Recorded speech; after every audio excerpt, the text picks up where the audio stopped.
Bom dia, paz do Senhor a todos, sejam todos bem-vindos. Somos da Quarta Igreja Presbiteriana Renovada de Osasco, Família em Oração. Estamos fazendo nossos estudos sobre as cartas de Paulo, nós estamos estudando Efésios, já estamos no último capítulo. Antes de dar a sequência aqui no estudo, eu vou pedir para a irmã Elzinha fazer uma oração para a gente estar iniciando. Elzinha? Bom dia a todos, a paz do Senhor, que todos tenham um domingo abençoado na presença do Senhor.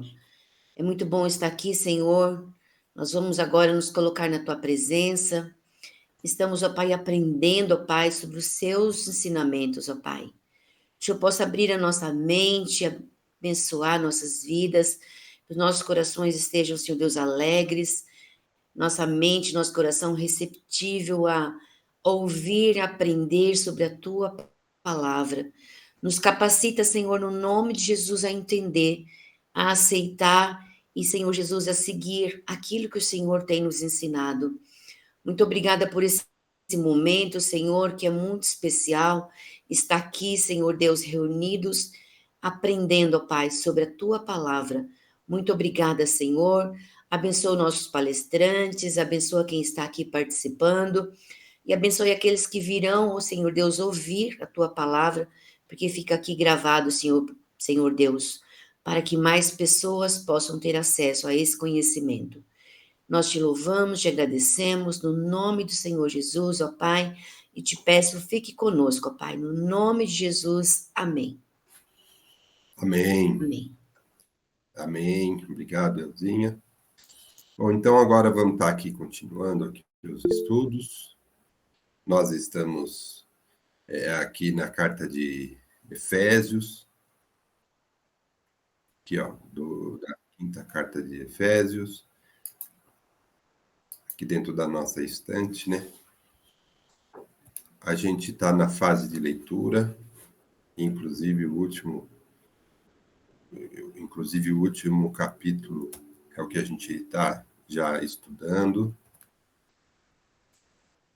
Bom, e também, né?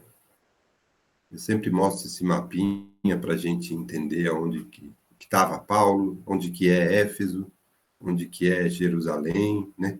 Só para a gente ter uma ideia, né? Que na Itália, ele estava preso lá em Roma, na Itália, né? Quando, depois da terceira viagem dele, missionária, quando ele voltou para Jerusalém, aqui ó, em Jerusalém, aqui ó, quando ele voltou para Jerusalém, aqui perto do Egito, ó, ele foi preso, foi levado aqui para Roma, e aí ele estava escrevendo essa carta para Efésios aqui, ó, nessa parte aqui, né? A gente sempre mostra.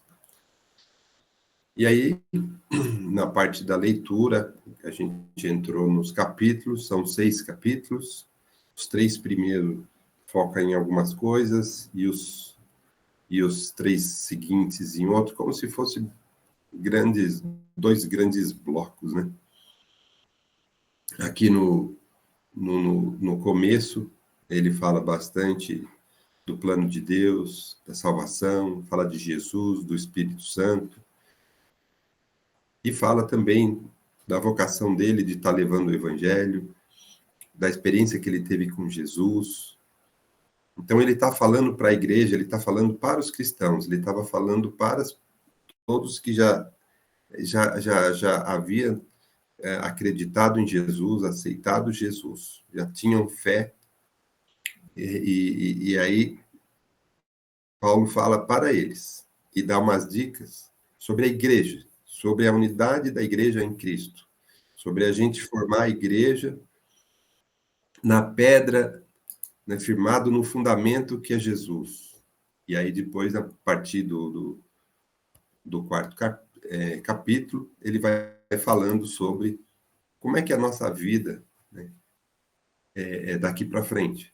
Como é que nós vamos viver como cristãos? Como é que nós vamos mudar a nossa vida, né?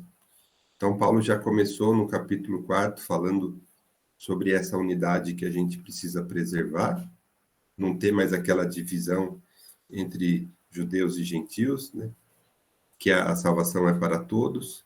E aí ele fala muito sobre a gente ter santidade, a gente ter uma vida em santidade, para que a gente possa receber tanto o poder, né, quanto a sabedoria que vem de Deus, e receber também o poder através da manifestação do Espírito em nós. Então, nós precisamos ser santos, nós precisamos buscar a santidade para que Deus opere em nós, para que o Espírito Santo opere em nós, para que possamos ser usados, para que possamos passar adiante esse evangelho. Então, aí Paulo vem falar sobre, no capítulo 4, sobre essa santidade que devemos ter. E aí no capítulo 5, né, então ele fala sobre a gente estar imitando a Deus, imitando Jesus, e aí ele fala também do fruto da luz e do fruto das trevas, né? Que uma coisa é incompatível com outra e que a gente precisa, sim, sair das trevas e ir para a luz, que é Cristo. E aí, ainda falando ainda no capítulo 5, ele termina aqui, a gente terminou o capítulo 5, quando ele fala do lar cristão, né? Ele fala do lar cristão, e aí ele faz uma comparação entre a família e Jesus com a igreja. Ele usa sempre, ele fala da igreja de Jesus, do relacionamento que nós como igreja temos com Jesus, e também nós, em termos da sociedade, nossa relação com os irmãos, as nossas constituições em relação aos irmãos, né? Como é que vai ser a nossa vida daqui para frente? Aí ele começa, primeiro, na família. Então, ele fala da família, falando de marido e mulher. Depois, ele fala de pais e filhos também. E depois, ele fala do nosso relacionamento com a sociedade, né? E aqui, no finalzinho aqui do capítulo 5, né, ele fala quando... Eu até vou voltar um pouco, porque ele fala sobre sujeitai-vos uns aos outros. Quando ele está falando do fruto das trevas, do fruto da luz, que a gente precisa estar em santidade para que o Espírito Santo habite em nós e opere em nós, ele deu umas dicas de o que a gente precisa fazer. A gente precisa andar em santidade para que a gente se encha do Espírito. E para a gente se encher do Espírito, ele deu várias dicas. E uma delas, ele falou que a gente tem que sujeitar uns aos outros. E aí a gente conversou bastante sobre esse sujeitar, não é obedecer, é um sujeitar. A gente já falou, mas é bom a gente repetir. Por quê? Porque ele vai falar sobre esse tema daqui para frente, né? Se sujeitar uns aos outros. No caso aqui dos irmãos, a gente já falou que você se sujeitar é você reconhecer o irmão, respeitar a autoridade ou a vocação dele dentro do grupo, é você abençoar e se permitir ser abençoado.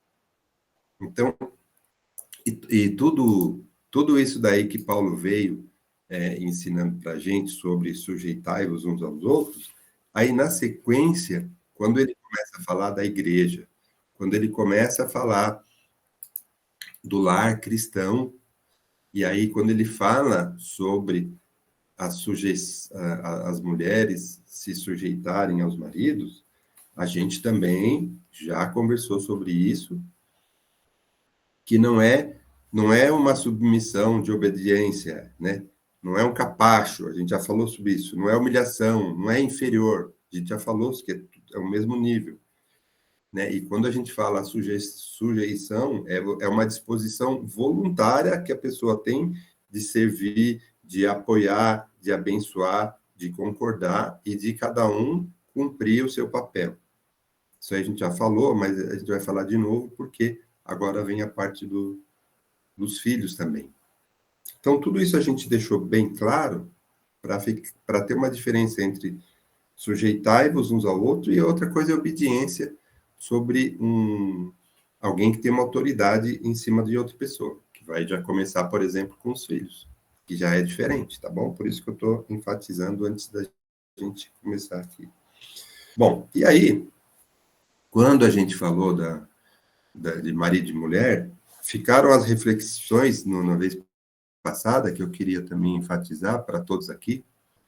Não precisa responder, mas é bom refletir. Os maridos, como é que vocês estão amando as suas esposas? Como é que vocês estão tratando suas esposas? Está de acordo com o que Jesus espera, com o plano de Deus para a família? Esposas, como é que estão tratando os maridos? Como é que eles estão vivendo com os maridos? Estão se complementando? Estão se dando bem? Estão vivendo de acordo com o plano de Deus para a família? Com os ensinamentos da palavra? Está adequado? Que essa é a reflexão, porque tudo começa na família. E a partir da família, o ensinamento ele sai para fora, através do testemunho, né? Através dos ensinamentos. Tudo começa na família.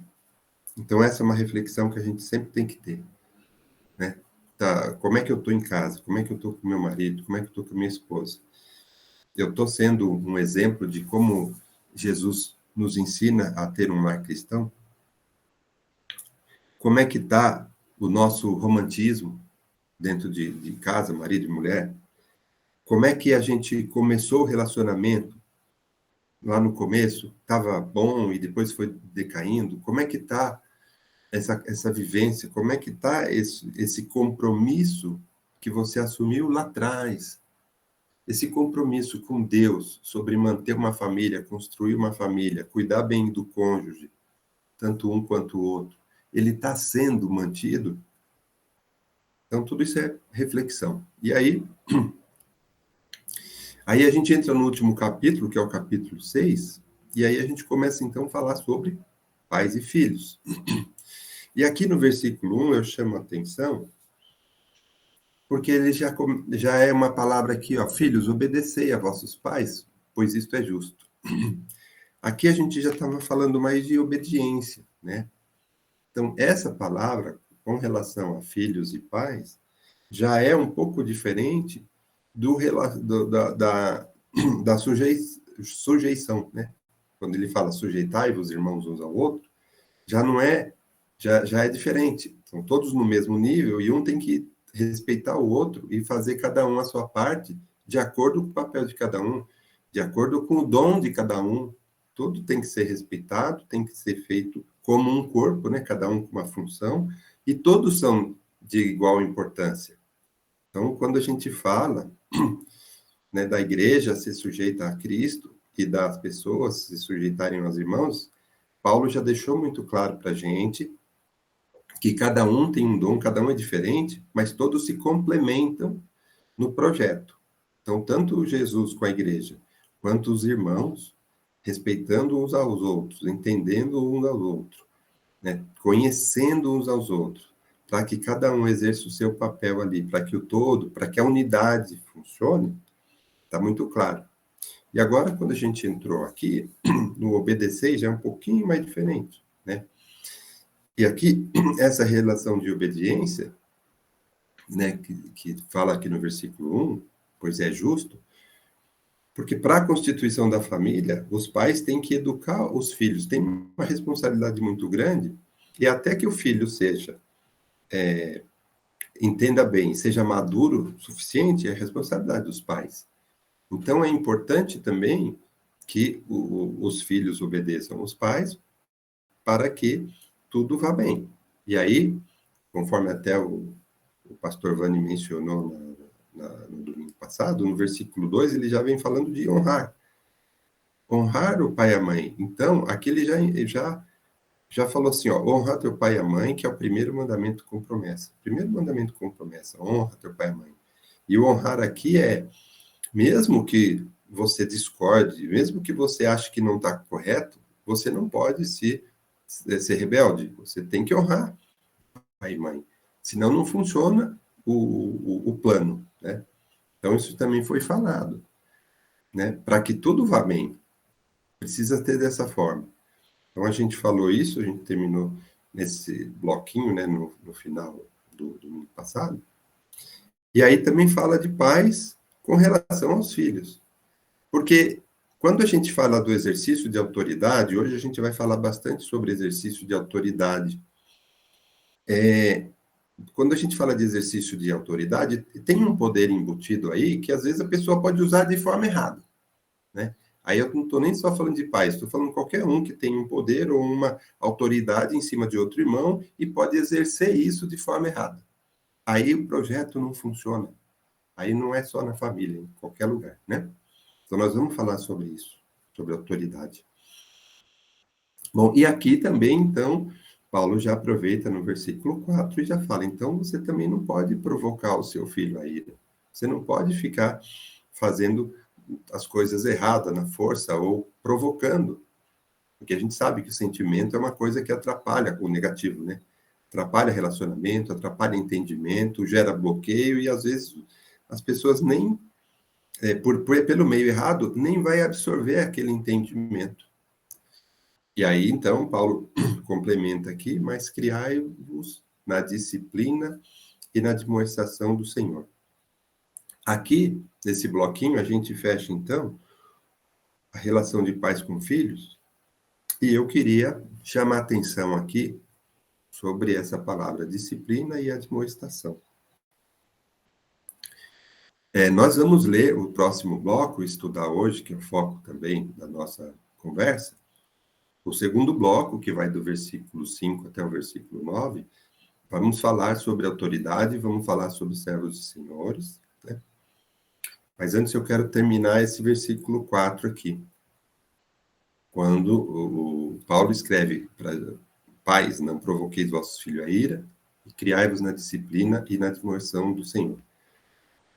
Bom, disciplina aqui, eu queria chamar a atenção, porque a questão da disciplina, quando você vai disciplinar, ensinar, enfim, a forma com que você faz isso é que é muito importante. Porque a gente já vê, a gente conhece, a gente sabe, a gente vê quando os pais estão disciplinando o seu filho, mas de uma forma errada ou questionável, sei, que às vezes tem pais que acham que para ensinar aquilo é de um jeito, tem pai que acha que para ensinar aquele outro é de outro, é aplicar uma correção ou uma disciplina, e a forma com que você faz isso pode até gerar, em vez de gerar o aprendizado, é o contrário, gera um bloqueio ou uma frustração, né? Ou um trauma. Então, a forma de disciplina é uma coisa que a gente precisa estar muito atento. A gente vê muitos filhos se distanciarem dos pais pela forma de aplicar a disciplina. Não que o conceito esteja errado, não. No conceito, às vezes, o pai até está certo, mas não pode fazer dessa forma, não pode fazer isso, não pode fazer birra, não pode isso, não pode aquilo, mas na hora de disciplinar, talvez a forma esteja errada, isso pode gerar o contrário, em vez de você estar gerando a correção de rumo, pode estar até ajudando a desviar e a distanciar o filho do pai. E pais que eu falo, o pai e mãe, né? Os que estão com a função, a missão de educar e de disciplinar. Então, na sequência, quando ele fala isso, ele fala assim, ó, na admoestação do Senhor. Aqui também eu quero chamar a atenção, porque Paulo deixa claro o quê? Quando ele fala aqui na admoestação do Senhor, primeiro eu queria chamar a atenção na admoestação aqui. A admoestação é o quê, né? A gente vê muito essa palavra na Bíblia. É você orientar, é você aconselhar, é você avisar, é você advertir, é você corrigir. Então, esse aconselhamento, essa orientação para o que é certo, para o caminho certo, essa advertência, olha, isso que você fez está errado, né? Meu conselho é que você faça isso. Esse aviso, olha, não faça isso porque tem esse tipo de complicação. Essa forma de correção, qual que a gente vai aplicar? Paulo está falando assim, na admoestação do Senhor. Então, eu queria complementar aqui, esse versículo 4, assim, a forma que a gente educa o nosso filho, a forma que a gente corrige o nosso filho, a forma que a gente aconselha o nosso filho no que é certo, errado, essa forma, ela tem que ser que vem do nosso ensinamento da palavra, que vem do Senhor, que vem do que nós estamos aprendendo com Jesus. Então, se a gente fizer tudo isso, toda essa correção, toda essa disciplina, tendo como base os ensinamentos da palavra, os ensinamentos de Jesus, é aí que nós vamos ter êxito. Porque senão a gente está educando, está orientando, está corrigindo, e é de uma forma que está indo contra a palavra, pode estar sendo pior para a construção de um lar cristão. Então, por isso que eu queria chamar muita atenção, porque Paulo fala aqui da função que os pais têm de disciplinar o filho, mas ele tem que orientar, divertir, corrigir, avisar, aconselhar no Senhor. Edgar? Então, Marcelino, a gente tem aí uma coisa interessante na questão da disciplina, né? Nós comentamos uma vez, acho que numa outra aula, aí a gente conversando sobre isso, até é uma coisa que eu tenho como uma coisa quase que como regra, né, para a vida. Se você tem um hábito de fazer certa coisa, é muito mais forte do que a força de vontade, né? Você tem hábito de fazer, então quando você vai ver, você já está fazendo, né? E a força de vontade, eu vou fazer tal coisa porque ninguém me segura, que eu vou fazer, mas não faz. Aí faz uma vez, depois não faz mais. Depois, quando vai ver, é como, eu não vou para academia, mas eu imagino que se eu criasse um hábito de ir para academia, de repente, quando vai ver, eu já estou lá fazendo exercício, né? Não que eu goste, mas criou um hábito, né? Então aquilo acaba virando uma rotina para você, né? E você observar as coisas de Deus, estar sempre ali, né? Ouvindo a orientação de Deus como hábito isso para você. Não como, eu vou ouvir a voz de Deus. Mas agora não, eu vou fazer outra coisa, tal. Depois eu vou ouvir, mas eu preciso muito ouvir. Mas não tem hábito de ouvir, de parar e refletir sobre o que Deus quer para você, né? Quer que você faça na vida. Você não cria esse hábito. E aí essa disciplina não existe, né? E você não cria também as pessoas, os filhos, nesse hábito de ouvir, de entender, de seguir as coisas de Deus. E isso acaba criando só essa força de vontade, como muitos, né, cristãos têm. Eu vou fazer, ninguém me segura porque eu vou e tal, não faz, né? Mas se você desenvolve esse hábito, você, quando vai ver, já está praticando o bem, já está praticando aquilo que a palavra diz, já está praticando aquilo que Deus pede para você fazer, né? Então esse hábito é bom, né? A pessoa fala, mas você faz de uma forma matemática, não, uma forma de máquina. Não, isso é bom, é um bom hábito, né? Ouvir, participar, praticar e seguir os conselhos, né? Então é bom desenvolver isso como disciplina mesmo, né? Sim, sim, perfeito. Pastor Vanderlei? Amém. Meu dedo estava até duro já aqui, ó. Amém. Interessante aqui, o que eu observo aqui, quando fala honrai o seu pai, sua mãe, e olha só que no finalzinho, eu acho interessante essa palavra, que é o primeiro mandamento, agora, primeiro mandamento com promessa. Aqui está o segredo da grande bênção de honrar o pai, a família, né? No caso, o pai e a mãe, com o quê? O que acontece? O que vai acontecer? É com promessa, o mandamento é com promessa, quer dizer, vai vir promessa sobre nós. Agora, quando a gente pega a palavra de Deus, logicamente, a gente não pode pegar uma palavra isolada. Tem que ver o texto e o contexto, porque isso aqui é uma carta. Então, você não pode... Muitas pessoas falam assim, honra seu pai, sua mãe, né? E você está desobedecendo. Tá... Aí, mas tem que ver como que essa criança, como que o seu filho foi e está sendo educado. Porque, às vezes, nós permitimos alguma coisa errada, nós estamos concordando com o filho. Entendeu? Então, nós temos que tomar muito cuidado.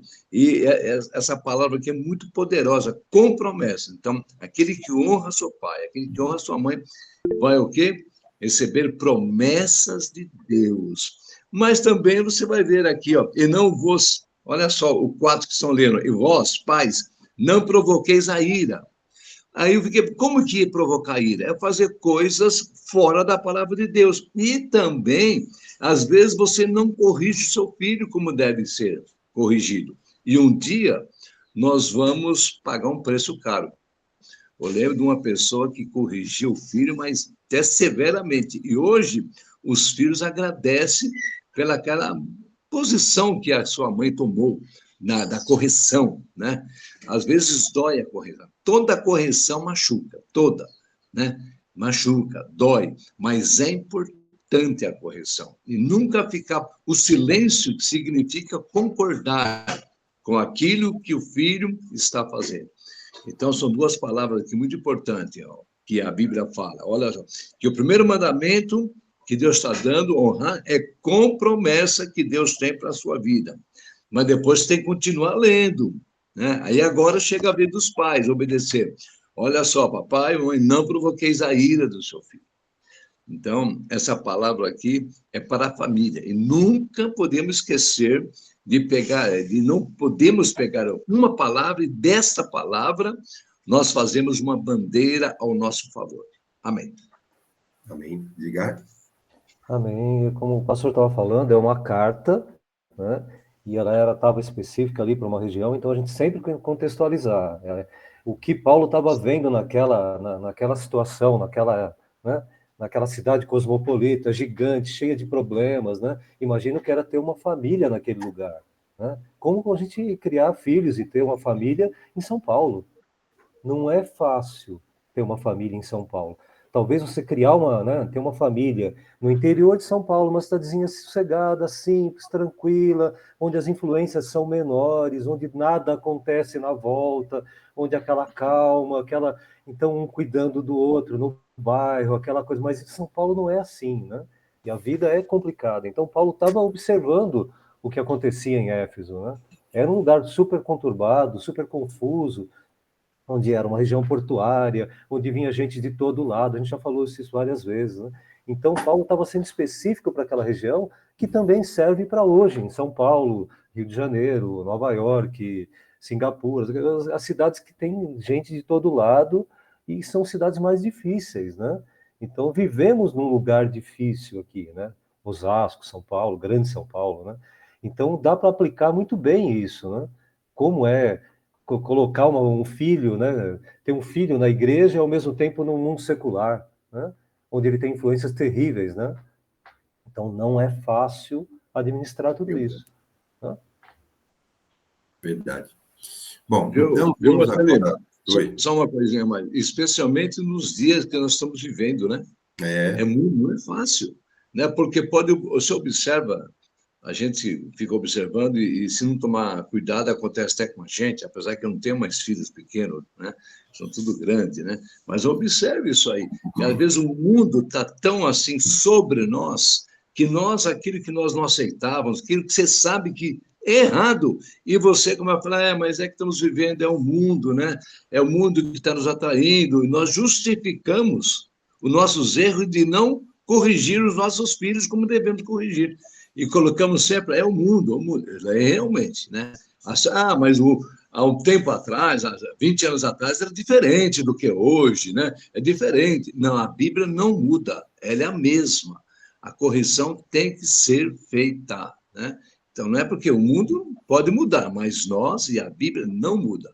Então, pela própria situação, a internet e tantas coisas que ocorrem dentro da igreja, né? Dentro da igreja, você observa que muitas vezes, a gente, como pastor há quase 50 anos, já vi muitas coisas, né? E se eu não policiar, acontecia também comigo, e acontece comigo, se eu não policiar, de não corrigir, de não falar, de mostrar que a Bíblia continua sendo a mesma.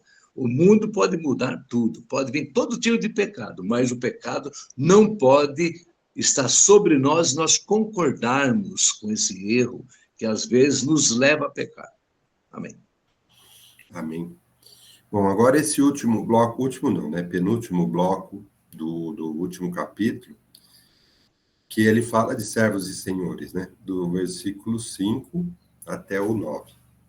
Vou ler aqui e a gente vai comentar. Quanto a vós outros, servos, obedecei o vosso Senhor segundo a carne, com temor e tremor, na sinceridade do vosso coração, como a Cristo, não servindo à vista, como para agradar os homens, mas como servos de Cristo, fazendo de coração a vontade de Deus, servindo de boa vontade, como ao Senhor, e não como a homens, certos de que cada um, se fizer alguma coisa boa, receberá isso outra vez do Senhor, quer seja servo, quer livre. E vós, senhores, de igual modo procedei para com eles, deixando as ameaças, sabendo que o Senhor, tanto deles como vosso, está nos céus, e que para com ele não há acepção de pessoas. Bom, então, esse bloquinho, quando ele fala da relação servos e senhores, então o que a gente está falando da sociedade?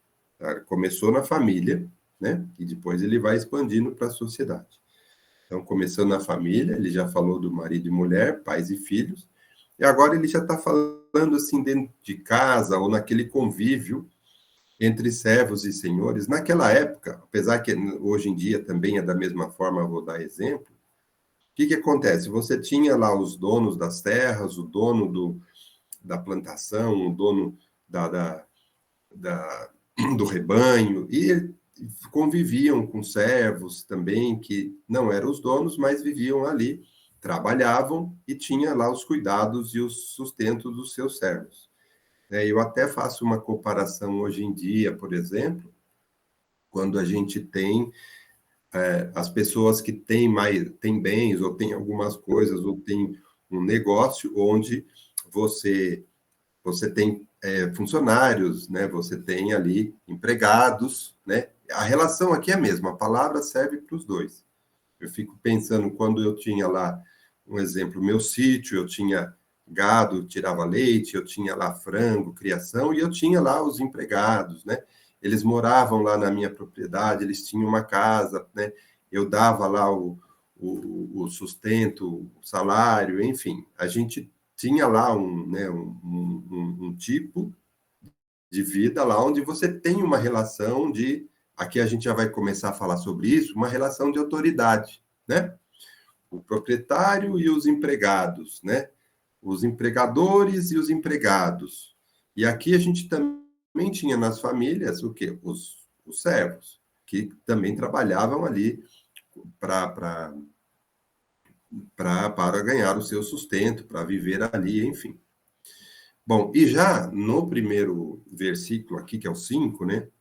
Quando ele fala sobre essa relação, então ele vai usar o termo servos e senhores, e aqui a gente pode também extrapolar, conforme o exemplo que eu dei, e também no nosso trabalho, a gente também tem uma relação de autoridade, né, onde cada um exerce um papel, e quem que tem a responsabilidade de fazer, quem que tem a responsabilidade de obedecer, enfim. E aqui ele fala o quê? Olha que interessante. Obedecei a vosso Senhor. Então ele está falando, né, o subordinado obedecer o seu Senhor, segundo a carne. Eu achei legal aqui, Paulo colocar aqui como segundo a carne, porque depois a gente vai trazer umas escrituras, até algumas coisas que Jesus falou sobre essa questão das autoridades, para a gente deixar muito bem claro. Olha que legal, ele fala, obedecei segundo a carne, com temor e tremor, na sinceridade do vosso coração, como a Cristo. Bom, esse versículo aqui é muito legal, ó. Deixa eu explicar direitinho. Ele fala, obedecei o vosso Senhor segundo a carne. A gente já tem umas regras ali para cumprir, uma regra terrena, vamos dizer assim. É um modelo que ali a gente estipulou, então vamos seguir o modelo. E ele fala com temor e tremor aqui, é assim, por quê? Existem algumas regras lá e você precisa entender. A gente já falou que temor é você respeitar, entender, saber a relação que há ali entre outros. E tremor, aqui, um certo medo, é porque se você fizer uma coisa errada, você pode ser prejudicado. Por quê? Porque essa relação, muitas vezes, senhor e servo, o mais forte é o senhor. E ele fala, servo, se você for sair da linha ali, das regrinhas ali, é perigoso para você. Você é a parte fraca. Você pode sofrer. Então, quando ele fala, respeita, né, obedeça, o segundo a carne, é segundo as regras que vocês combinaram ali. E com temor e temor, porque ele é o seu servo. Agora, quando ele entra aqui e fala, mas na sinceridade do vosso coração como a Cristo, aqui que ele está falando. Quando a gente vai fazer o nosso trabalho, quando a gente vai desempenhar o nosso papel, quando a gente vai ter esse relacionamento com as pessoas, a gente tem que estar sempre entendendo como que Cristo quer que a gente viva. Nós temos que ser sinceros como a Cristo. Por quê? Não é só porque ele é o seu Senhor e você não concorda e você está chateado, você vai ser um rebelde né, e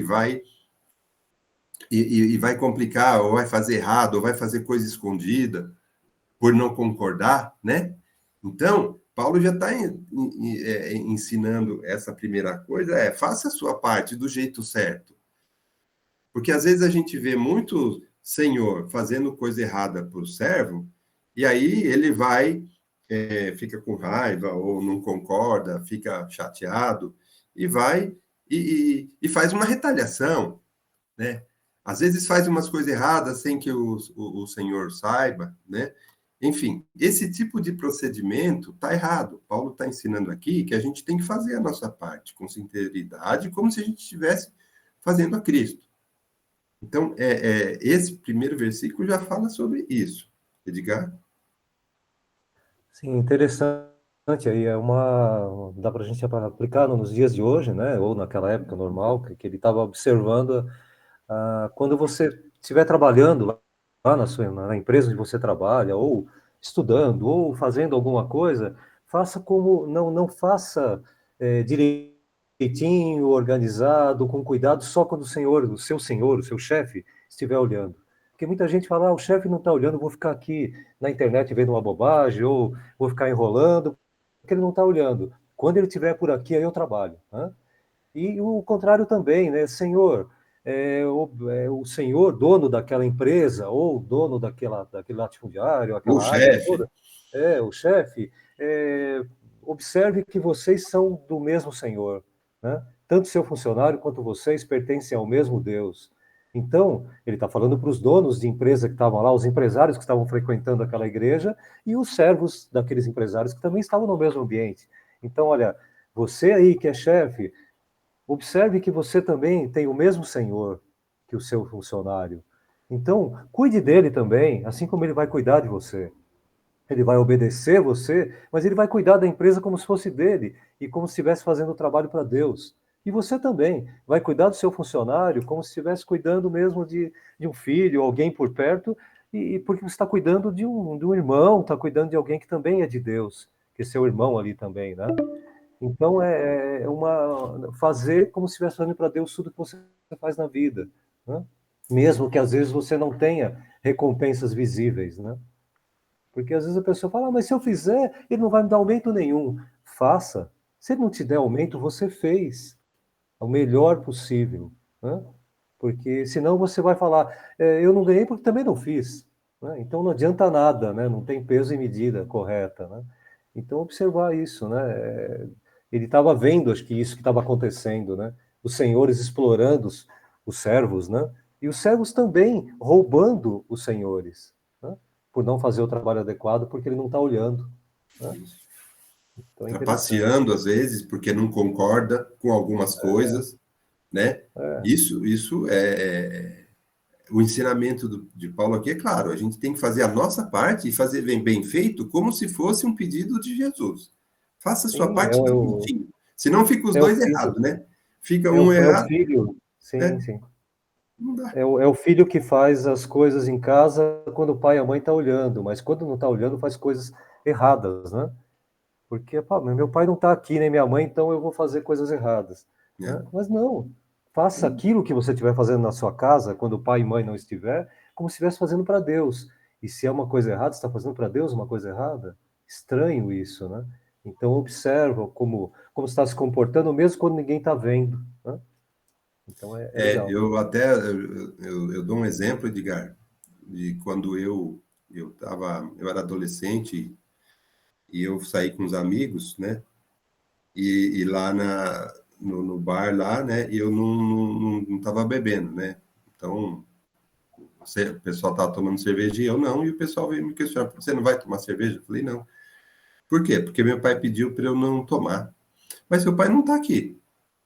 Mas tá vendo como você não entende? Sou eu. Sou eu, não é meu pai. Sou eu. Como é que ele vai confiar em mim? Não, isso daí é meu, eu falei para ele. É meu sentimento. Eu não vou me sentir bem porque eu combinei com meu pai. Isso daí gerou um choque, assim, não. E, ao mesmo tempo, eu penso um testemunho também de como a gente tem que se comportar, né? Senão não adianta. Eu combino uma coisa com meu pai, depois vou lá e faço outra porque não está vendo, né? Então, esse é um valor que a gente aprende aqui, né? Nessa palavra aqui.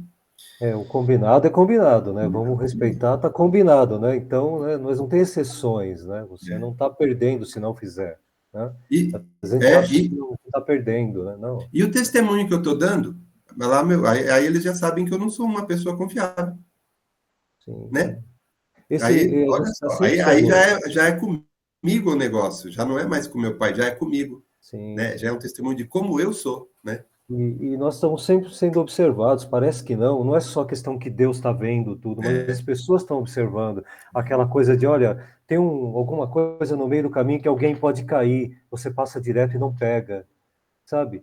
E aí, mas ninguém está olhando mesmo, eu estou indo embora, depois você vai ficar ali, alguém pega. Não, pega e guarda, porque se alguém vê isso, vai servir de um exemplo X, né? Mas por que ele foi lá pegar aquilo, tirar do meio do caminho, né? Então, alguém está observando, isso vai... Estou falando uma coisa muito simples, né? Mas muitas coisas que você pode fazer, mesmo que ninguém está observando, né? Mas você faz, cuida, arruma. Tem alguma coisinha meio torta ali que está atrapalhando, vai lá, arruma. E aí você vai embora. Não volta mais lá, mas alguém vai passar, né? E sabe, você vai usar um banheiro público. Cuide da higiene daquele banheiro público. Ninguém está olhando? Não, mas alguém vai usar depois. Sabe aquela coisa? Isso. Mas ninguém está vendo. É Ninguém você, tá né? vendo, não, mas eu estou vendo, Deus sabe do meu comportamento, né? E eu sei o que eu devo fazer, né? Então, isso são coisas importantes que mesmo como ninguém está vendo. E às vezes o cristão, ele se comporta como cristão quando as pessoas estão vendo, né? Ele age como um cristão que parece que voa, que pula, que canta, que faz, quando as pessoas estão vendo. Mas quando ele não está ali né, com os holofotes em cima dele, ele não é a mesma coisa.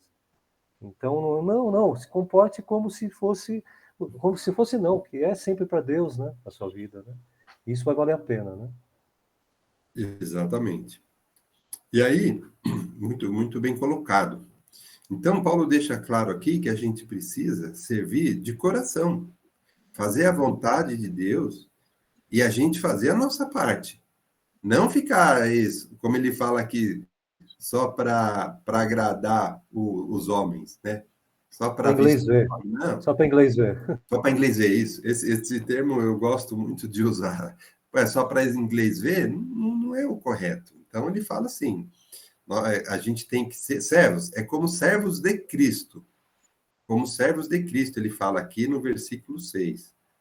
Como servos de Cristo, fazendo de coração a vontade de Deus, servindo de boa vontade, como se estivéssemos servindo ao Senhor e não para homens. Muda tudo. Quando você lê essa frase, muda o jeito. Você está fazendo a sua parte como se você fosse um pedido de Jesus, né? Então, a gente tem que fazer a nossa parte. Independente se a pessoa do outro lado, ela está errada ou não. Então, se a pessoa está errada, eu vou fazer errado. Não, aí fica os dois errados. Não, a gente tem que fazer a nossa parte certa, né? Então, e aí, no versículo 9... pastor? Viu, Marcelo? Só uma palavra só. Quando fala aqui fazendo de coração, tem que você não é fazendo por obrigação, é de coração. E às vezes, porque obrigação, porque meu pai, alguém falou, porque o pastor falou, não. não é nada, é de coração, fazendo sempre a vontade de Deus. É diferente de obrigação. Amém. Exatamente, pastor. Isso aí. E aí, ele vem aqui no versículo 9 e fala assim: e vós, senhores, agora está falando para quem tem o poder, para quem tem autoridade, né? De igual modo, procedei para com os servos. Como assim, de igual modo? Nós estamos falando da parte dele, com ética, com fazer de coração, fazer como se fosse um pedido de Jesus, fazer como se fosse um servo de Jesus. Então, o igual modo que ele fala é como tratar as pessoas, como você estivesse fazendo algo para Jesus, não para homens. Então, isso muda tudo, a forma de tratar o outro. É que nem eu falei, se Jesus fosse aqui no seu ouvido e falasse assim, ó, cuida daquela pessoa para mim, nossa, você ia fazer de tudo, mesmo que ela tivesse errado, mesmo que ela te xingasse, mesmo que ela não tivesse... E muda tudo quando você pensa em Jesus, tá? No que ele espera de você. Então ele fala, vós, senhores, de igual modo procedei. Aí ele fala, deixando as ameaças. Por que ele fala de ameaça? É aquilo que eu já falei. É a relação do que tem autoridade versus o servo. Então, normalmente, quem tem autoridade pode fazer ameaça por causa do poder. E aí, Paulo vem falar, ó, você não pode ameaçar. Você tem que usar que nem o Edgar falou. O Senhor é Senhor dele e do servo. É Senhor dos dois. Então, ele é o Senhor dele como seu. E o Senhor não faz acepção de pessoas, né? Então, não é porque você é chefe que você tem mais, que você tem poder, ou você é o dono daquela situação e você tem uma pessoa lá, um voluntário, um servo, um empregado, seja lá o que seja, que você vai ter poder sobre essa pessoa. Então, para Deus, tudo é igual, tanto o servo quanto o Senhor. Para Deus, todos somos iguais. Então, ele lembra isso. Olha, você tem responsabilidade sobre o seu servo. Você que tem o poder, você tem responsabilidade sobre o seu servo. Bom, e aí, antes de passar para o pastor Vanderlei, porque a gente já está chegando aqui, falta 5 minutos, o Edgar vai falar alguma coisa? Não, deixa, senão não vai dar tempo. Eu ia só falar da obrigação, na questão mesmo de que secularmente a gente tem várias obrigações, né? Tanto quanto a civil, como criminal, como uma série de coisas, né? Como cidadão. E às vezes na igreja a gente não quer ter obrigações. Então, muito cuidado quando eu faço isso de coração. Mas espera aí, existem obrigações de um cristão.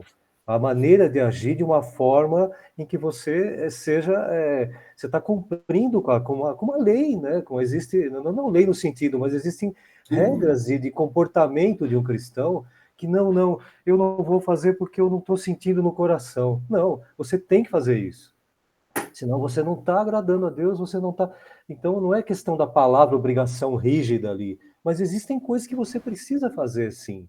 Né? Não fuja da sua obrigação de cristão, que é ajudar, que é fazer, que é observar, que é respeitar, que é... Cuidar. Como cristão, cuidar. Então são obrigações sim de cristão. Tudo bem que você tem que fazer essas obrigações de coração, mas não simplesmente, eu não estou sentindo de ajudar. Como assim, cara pálida? Você tem que ajudar. Você tem essas obrigações porque você se compromete com o Evangelho de Cristo, então causa um efeito em você de ter que ajudar. É obrigatório ajudar, sim. É obrigatório cuidar, sim. Eu só faço de coração. Não, é obrigatório. Você está nessa jogada, você está nesse barco, vamos remar. Vamos tirar a água do barco, não vamos jogar água no barco. Então, vamos trabalhar em prol daquilo que a gente está servindo, né? Então, torna-se uma obrigação. Lógico que não na rigidez da palavra, mas é importante. Tem 2 minutos aí, Marcelino. Vamos orar. Pastor, vamos lá. 2 minutos aí. Só quando fala sobre obrigação, está impondo, é isso, não é que todos nós temos nossas obrigações, é normal. Isso. Mas aqui Paulo está destacando o coração e obrigação. Quando você faz, não é, eu vou fazer de coração, não é pela boca, é do coração realmente, sentindo aquilo que estou fazendo, né? E está logicamente ligado a uma obrigação também. Mas quando o Paulo fala aqui sobre a diferença de obrigação e coração, são diferentes. Eu tenho uma obrigação de ser assim, assim, assim. Amém. Mas quando eu faço as coisas de coração, não é no falar, é no viver, é diferente. Muita gente, como disse, fala, eu estou sentindo no coração, mas não está sentindo nada. Que coração? Está nada. Você está fazendo por causa de outras razões. Mas quando fala de coração, Paulo, é no seu interior, está sentindo aquilo realmente com prazer fazendo as coisas de Deus, né? Então, é até interessante que um dia nós fossemos falar sobre obrigação e coração, né? Dá um estudo maravilhoso aí, né? Graças a Deus. Então, ao mesmo tempo, vamos fazer... Eu tenho minha obrigação como pastor, eu tenho, né? Como pastor. E quando eu for fazer a coisa, eu tenho que fazer pelo coração. Essa é a diferença. Pai amado, muito obrigado, Deus. Muito obrigado, Pai amado, por essa escola bíblica dominical. Em nome do Senhor Jesus, Pai, venha nos abençoar, venha nos fortalecer. Pai, mas que nós realmente possamos ser servos do Senhor. Estamos aqui para servir a Deus, independente de qualquer coisa, Pai. Abra o nosso entendimento para entendermos a Tua palavra assim como ela é. Abençoe o irmão Edgar, irmão Marcelino, dê conhecimento, dê inteligência, para que ele possa transmitir, Pai amado, com muita sabedoria para nós. Obrigado por tudo e abençoe, meu Deus, o culto de hoje à noite. Em nome do Senhor Jesus. Amém. Amém. Shalom, Adonai. Amém, gente. Bom dia. A senhora a todos. Até a noite. Amém. Tchau. Pastor, A paz do Senhor a todos. Até a noite. Amém. aí também orarmos pelo Ai, Dovani. Ele foi para lá. Amém. Amém. Amém. para que Deus restaure a saúde dele. Vamos orar. Obrigada.